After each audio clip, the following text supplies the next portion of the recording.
ایک دے دیجیے، ایسے کو دیجیے. نہیں مجھے پکڑنا نہیں ہے.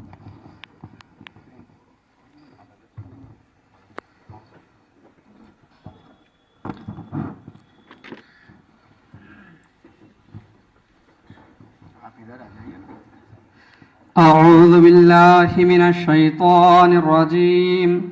بسم الله الرحمن الرحيم. باب قراءة الفاجر والمنافق. حدثنا أبو النعمان قال حدثنا مهدي بن ميمون قال سمعت محمد بن سيرين يحدث عن معبد بن سيرين عن أبي سعيد الخدري عن النبي صلى الله عليه وسلم قال يخرج ناس من قبل المشرق ويقرؤون القرآن لا يجاوز تراقيهم يمرقون من الدين كما يمرق السهم من الرمية ثم لا يعودون فيه حتى يعود السهم إلى فوقه قيل ما سيماه قيل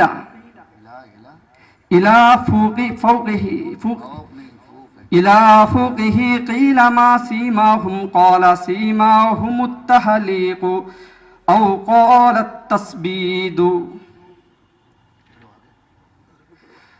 باب قول الله ونضع الموازين القسط ليوم القيامة أن أعمال بني آدم وقولهم يوزن. وقال مجاهد القسطاس العدل بالرومية ويقال القسط مصدر المقسط وهو العادل وأما القاسط فهو الجائر.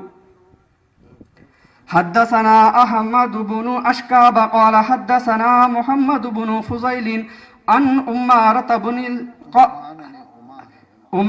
بن القعقاع عن أبي زرعة عن أبي هريرة رضي الله تعالى عنه قال قال النبي صلى الله عليه وسلم كلمتان حبيبتان إلى الرحمن خفيفتان على اللسان ثقيلتان في الميزان سبحان الله وبحمده سبحان الله العظيم.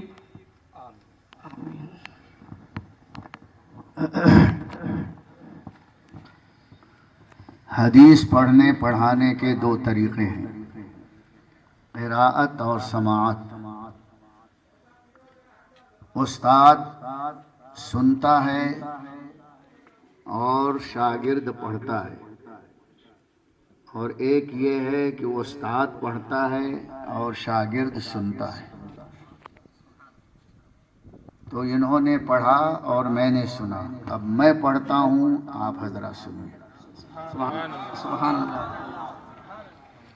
آخری حدیث ہے باب قول اللہ وَنَضْعُ الْمَوَازِينَ الْقِسْطَ لِيَوْمِ الْقِيَامَةِ وَأَنَّ أَعْمَالَ بَنِي آدَمَ وَقَوْلَهُمْ يُوزَنُ.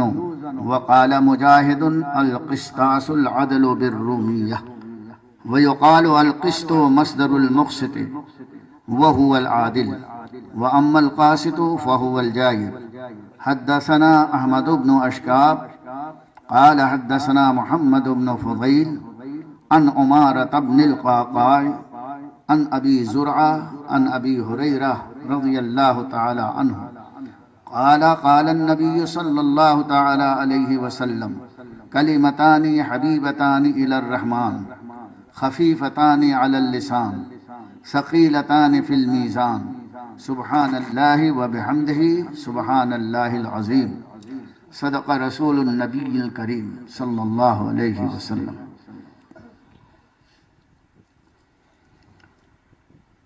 بخاری کے سلسلے میں مختصر تبصرہ مولانا جعفر العابدین صاحب نے کر دیا. تھوڑا سا لوگ جھک جھک کے دیکھ رہے ہیں، آپ ایسے آ جاؤ.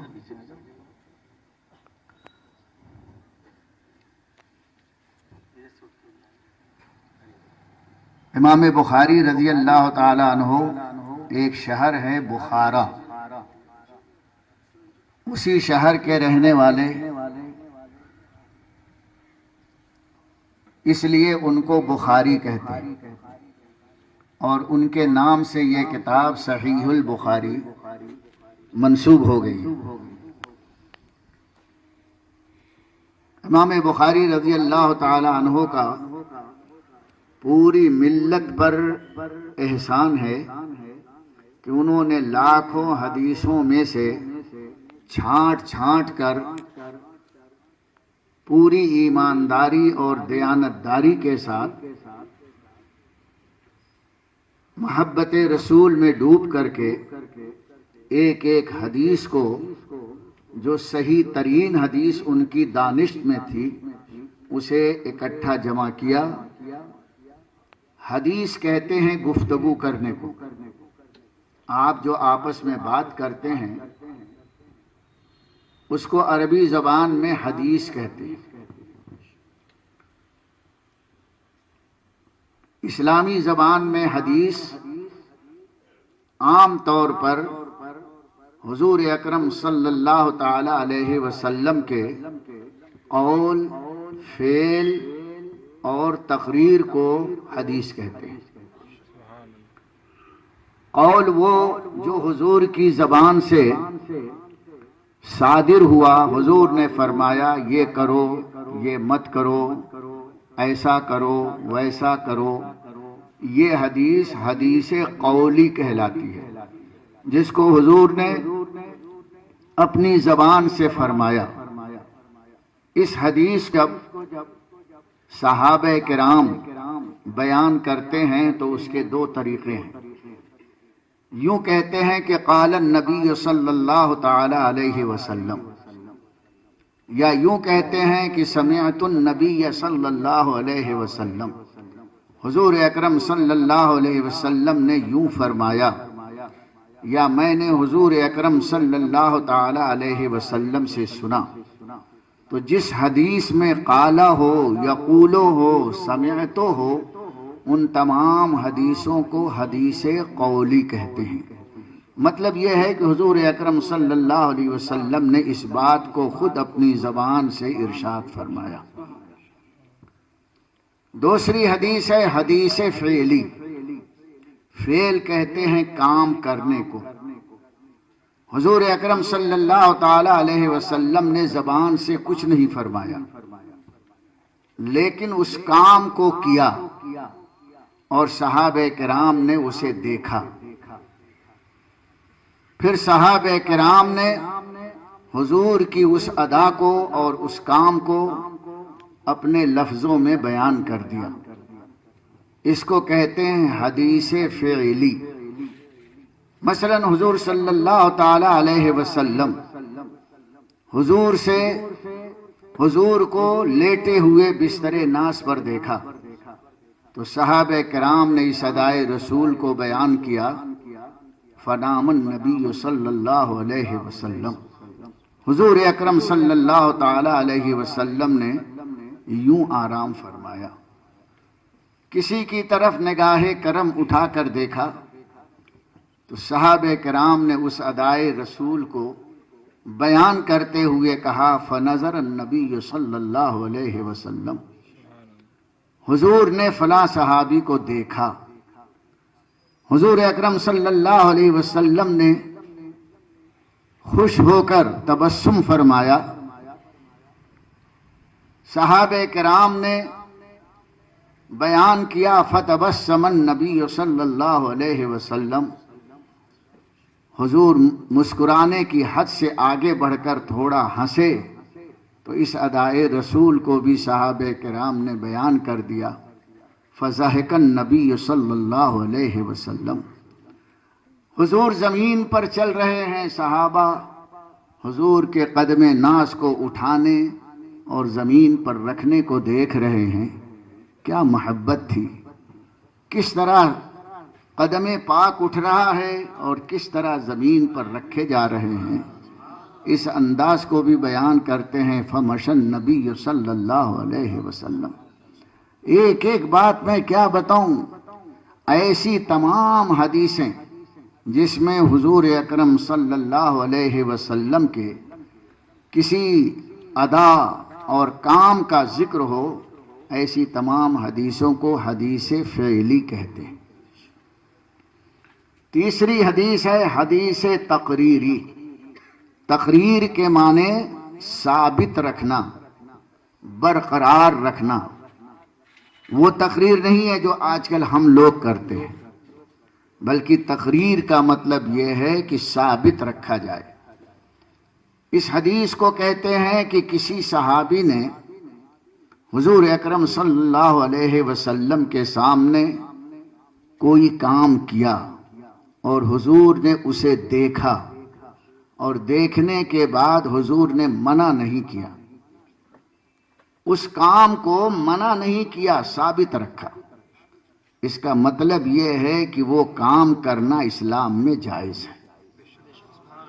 تو حضور نے کسی کے کام کو دیکھ کر منع نہ کیا ہو، تردید نہ کی ہو، اسے خاموشی کے ساتھ دیکھ کر کے قبول کر لیا، ایسی حدیث کو حدیث تقریری کہتے ہیں۔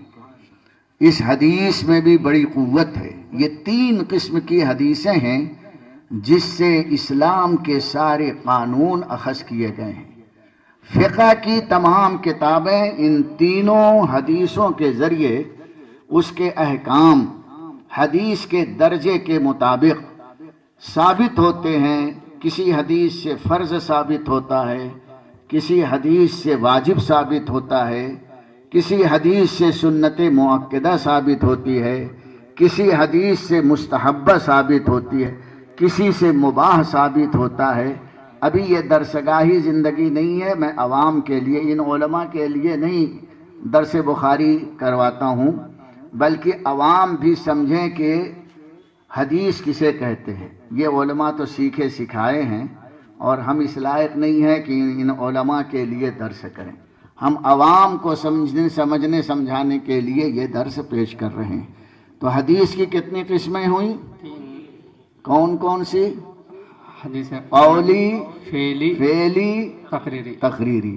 اور تینوں کی تعریف آپ کو معلوم، کچھ دن میں ایسا لگتا ہے ورنگل والے محدث بن جائیں گے۔ تو یہ 3 ابھی حدیث کی بہت سی قسمیں ہیں۔ اگر ان سب کو بیان کروں تو 1 ہفتہ مجھے کم سے کم ورنگل میں رکنا پڑے گا۔ ابھی یہ آسانی کے ساتھ 3 حدیثیں میرا خیال ہے تینوں قسمیں آپ کو یاد ہو جائیں گی۔ حدیث قولی کسے کہتے ہیں؟ جو حضور نے اپنی زبان سے فرمایا۔ حدیث فعلی کسے کہتے ہیں؟ جسے حضور نے کر کے بتایا۔ اور حدیث تقریری کسے کہتے ہیں؟ کسی کے کام کو دیکھ کر ثابت رکھا، اس کی تردید نہیں کی۔ اچھی طرح سمجھ میں آ گئی؟ امام بخاری نے ان تینوں قسموں کی حدیثوں کو اس بخاری میں جمع کیا ہے۔ پہلی حدیث باب بدء الوحی، یہ باب باندھا ہے، اور پہلی حدیث حضرت عمر فاروق رضی اللہ تعالی عنہ کے حوالے سے بیان فرمائی ہے کہ حضور اکرم صلی اللہ تعالی علیہ وسلم سے حضرت عمر فاروق رضی اللہ تعالی عنہ نے کہتے ہوئے سنا، فرماتے ہوئے سنا۔ کیا سنا؟ انما الاعمال بالنیات الی آخر الحدیث۔ حضور فرماتے ہیں کہ تمام کاموں کے ثواب کا دار و مدار نیت پر ہے۔ یہ پہلی حدیث اس لیے امام بخاری نے رکھی کہ بخاری پڑھنے والے، سننے والے پہلے اپنی نیت کو صحیح کر لیں۔ جتنے کام کرتے ہیں اس میں اپنی نیت، اور وہ نیت کی صحت، تصحیح نیت یہ ہو کہ ہر کام میں اللہ اور اس کے رسول کی رضا کی نیت ہو، تو چھوٹا کام بھی بڑا ہو جاتا ہے۔ اور نیت اگر خراب ہو گئی ہے تو اچھا اور بڑا کام بھی چھوٹا نہیں، لعنت بن جاتا ہے۔ نماز کتنی اچھی ہے، لیکن اگر نماز آپ نے صرف اس لیے پڑھی کہ لوگ مجھے نمازی کہیں، دکھانے کے لیے تو وہ نماز لعنت بنا کر منہ پر مار دی جائے گی، اس کا کوئی ثواب نہیں۔ جہاد بہت بڑا عمل ہے، لیکن لوگ مجھے مجاہد کہیں، شہید کہیں، اس لیے جہاد کیا تو قیامت میں وہ جہاد اس کے منہ پر مار دیا جائے گا۔ زکوٰۃ دینا بہت اچھا عمل، لیکن نیت کی لوگ مجھے سخی کہیں، وہ خیرات اس کے منہ پر مار دی جائے گی اور اس کو جہنم میں ڈھکیل کر کے داخل کر دیا جائے گا۔ عمل اچھا ہے، نیت اچھی نہیں۔ تو عمل کی اچھائی کا بھرم رکھنے کے لیے، عمل کی اچھائی کو محفوظ رکھنے کے لیے سب سے پہلا کام آپ کی ہمت ہے، اور آپ کی ہمت کیا ہے کہ اس کام میں اللہ تعالی اور اس کے رسول کی رضا کی نیت کرنی چاہیے، تو ہر کام آپ کا صحیح ہو جائے گا۔ چھینکو گے تب ثواب ملے گا، چلو گے تو ثواب ملے گا۔ ہر کام میں نیت کر لو، جتنی نیتیں کرو گے اتنے ثواب ملے گا۔ نماز ایک عمل ہے نا، اب آپ گھر سے نکلے نماز پڑھنے کی نیت سے، تو ہر قدم پر آپ کو ثواب ملے گا۔ لیکن گھر سے نکلو تو نیت کر کے نکلو کہ میں نماز پڑھنے کے لیے مسجد جا رہا ہوں، تو اس نیت سے مسجد جانے کا بھی ثواب اور نماز پڑھنے کا ثواب۔ اعلیٰ حضرت فرماتے ہیں جب مسجد کے لیے جاؤ تو یہ بھی نیت کر لو کہ کوئی مسلمان ملے گا تو میں سلام کروں گا، تو اگر کوئی مسلمان مل گیا، سلام کیا تو ثواب، اور نہیں ملا صرف نیت کر لی تھی تب بھی ثواب ملے گا۔ سبحان اللہ، سبحان اللہ۔ گھر سے نماز کے لیے تو جانا ہی، نیت کر لو کہ کوئی